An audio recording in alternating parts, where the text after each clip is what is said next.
Hello, ladies and gentlemen, and welcome to the Becoming a Gentleman podcast. The intentions of this podcast are to help the collective to heal from shame and trauma, to teach about healthy masculine virtues, and to understand how to cultivate healthy and loving relationships.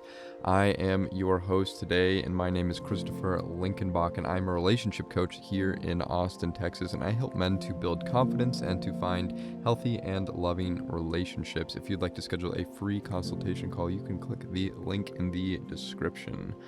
Today's podcast title is How 10 Days of Meditation Has Changed My Life. And before I dive into this podcast episode, I want to read a quick quotation by the founder of the meditation retreats that I go to. His name is S.N. Goenka, and the quotation is, "If there's no peace in the minds of individuals, how can there be peace in the world? Make peace in your own mind first." So I recently just returned from a 10-day silent meditation retreat, and these 10-day meditation retreats are called Vipassana retreats because that's the type of meditation that they instruct at these courses.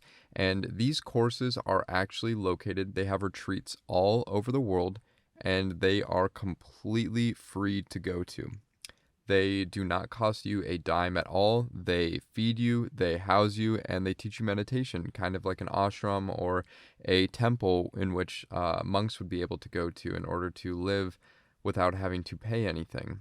And the entire organization is completely run by donations, so they do ask if you'd like to donate. At the end, you're more than welcome to do so, but in terms of having to pay, you don't actually have to pay if that's something that you want to do. So I think that that's something that is truly beautiful and really kind of just goes to show the pure intentions behind the Buddhist philosophy that is really taught at these centers. And by Buddhism, I don't necessarily mean the religion by any means. I am talking about the philosophy of learning how to live life and learning how to understand how mind and matter interact with each other.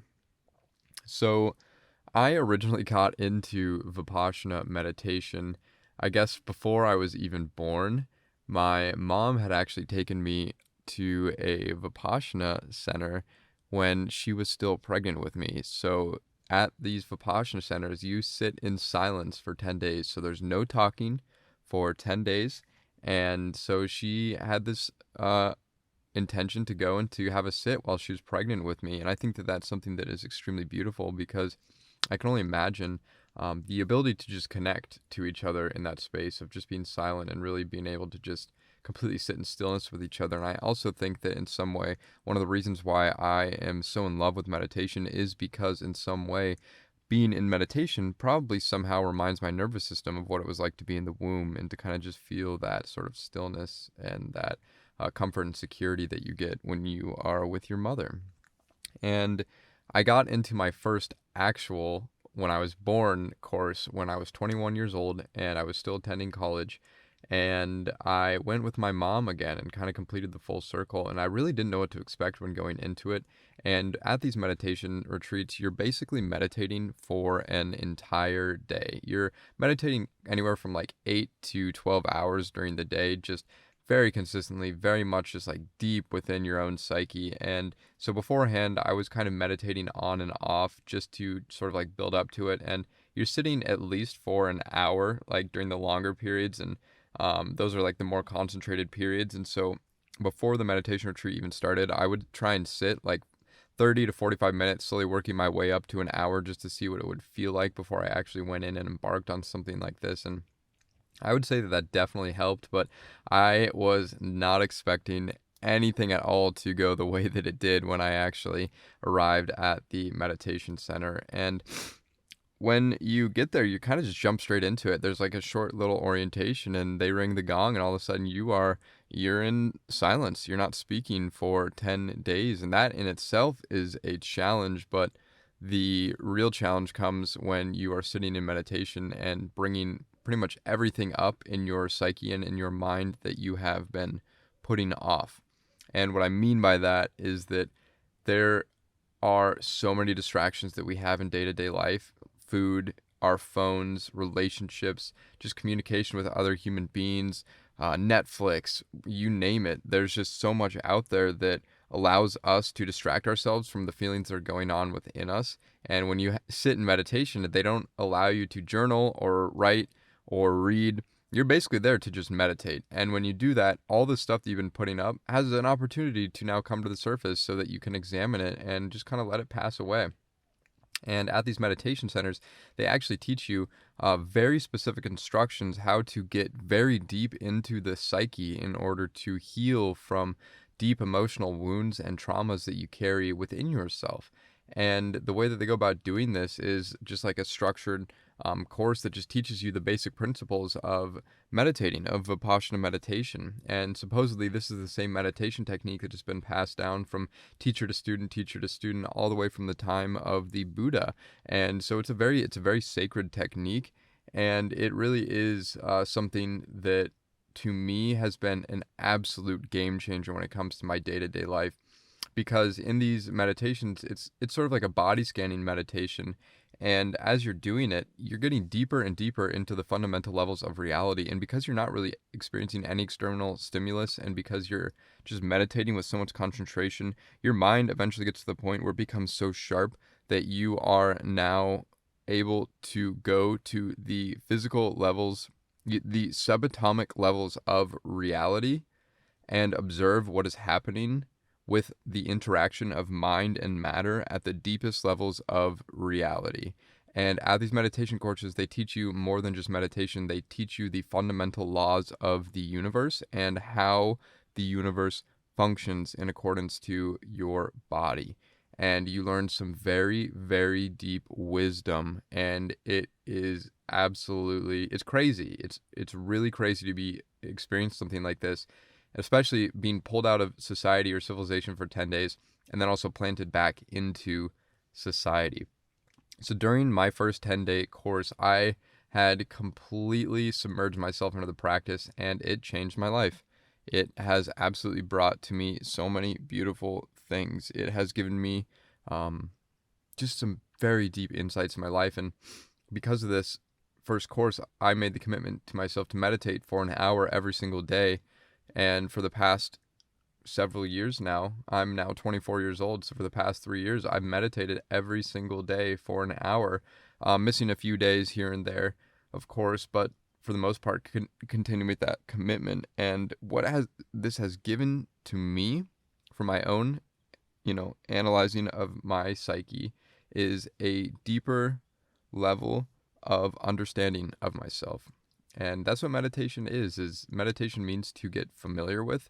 And that is what you're doing when you're meditating, is you're getting familiar with yourself. You're able to watch where your mind goes when you let it wander, and what are the things that are disrupting your peace and your stability and security in life. And to me, meditation is the most beneficial practice that you can do as a human being, because you are able to literally watch what is happening in the mind. And I truly do believe that the mind is the focal point and the starting point of every action that we take and everything that comes into our lives. So if we have a peaceful and equanimous mind, then our reality will be able to relate to that. And if there are things that kind of come up in our reality, we'll be able to manage it so much better. But just the deepening of understanding of who I am, I also think that I've gained a deeper sense of emotional maturity as well through Vipassana. It teaches you how to navigate your emotions that do arise. So when you do get triggered, you do get angry, frustrated, some sort of anxiety comes up, a deep sense of grief. It teaches you how to go into these emotions, to actually feel them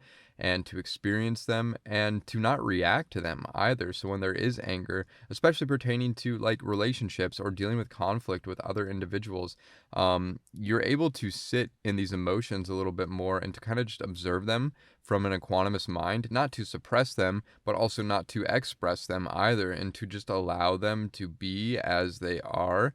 And eventually, you just kind of work with these emotions, and over time, your mind does become a bit more stable. That doesn't mean that I don't react and don't have these, emotional just snaps every once in a while, but it does mean that I have gained an ability to at least have the awareness at times when I am, and also have the emotional intelligence to decipher when to act and when to just sit with these emotions as well. And also, I think one of the most beneficial parts of just a consistent practice of meditation is a deepening of your sense of presence. A depth of presence to me is really the ability to sit in presence in your day-to-day life without it's the length of time without your mind racing off and doing something. So your ability to be present with whatever you are doing with for a certain period of time, that is the quality and the quantity of your depth of presence. Is how long are you able to sit in those periods of presence before your mind reacts and takes you off somewhere and you're off in fantasy land thinking up of all these fears and worries about your life and what things could be and all that fun jazz. But to me, that really is the greater depth of presence. And I actually just returned now from my second Vipassana meditation retreat, and I actually served this course.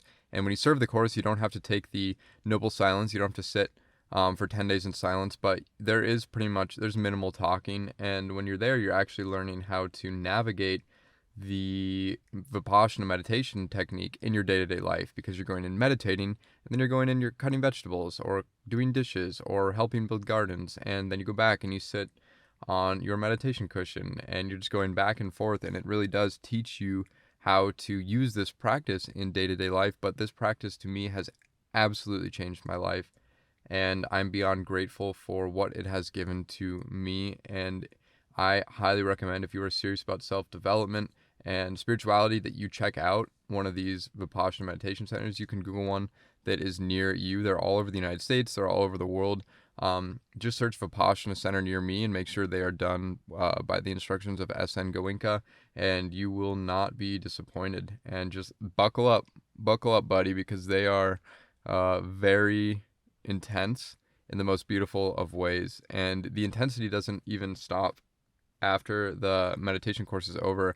I'm still integrating this experience, and it's been almost a week now, and it just brought up some very, very deep insecurities inside of me that I'm still working through. But it is also bringing to light things that I wouldn't have had the opportunity to work on, that have been existing at the deepest levels of my being, that have been dictating my life. So it is such a beautiful practice, and the instruction by S.N. Goenka is absolutely phenomenal. Just so much respect to him and to what he has created in this world, and his service to others is truly inspiring. And as you practice Vipassana meditation, it does open your heart more, and as a byproduct of practicing meditation regularly, you do start becoming a bit more of service and start wondering how you can help out with others, and it really becomes a beautiful practice of ego eradication day to day. So thank you all so much for tuning in today. I'm currently recording this podcast episode in my vehicle right now because my room and studio are not completely set up yet. So I thank you for your patience as I get my video camera and everything back up and running. But I just wanted to say thank you all so much. And if you have any questions, feel free to DM me on my Instagram, Christopher_Linkenbach, and check out my YouTube channel as well if you would like help understanding how to cultivate healthy and loving relationships. I will catch you guys all in the next one, all right? Peace.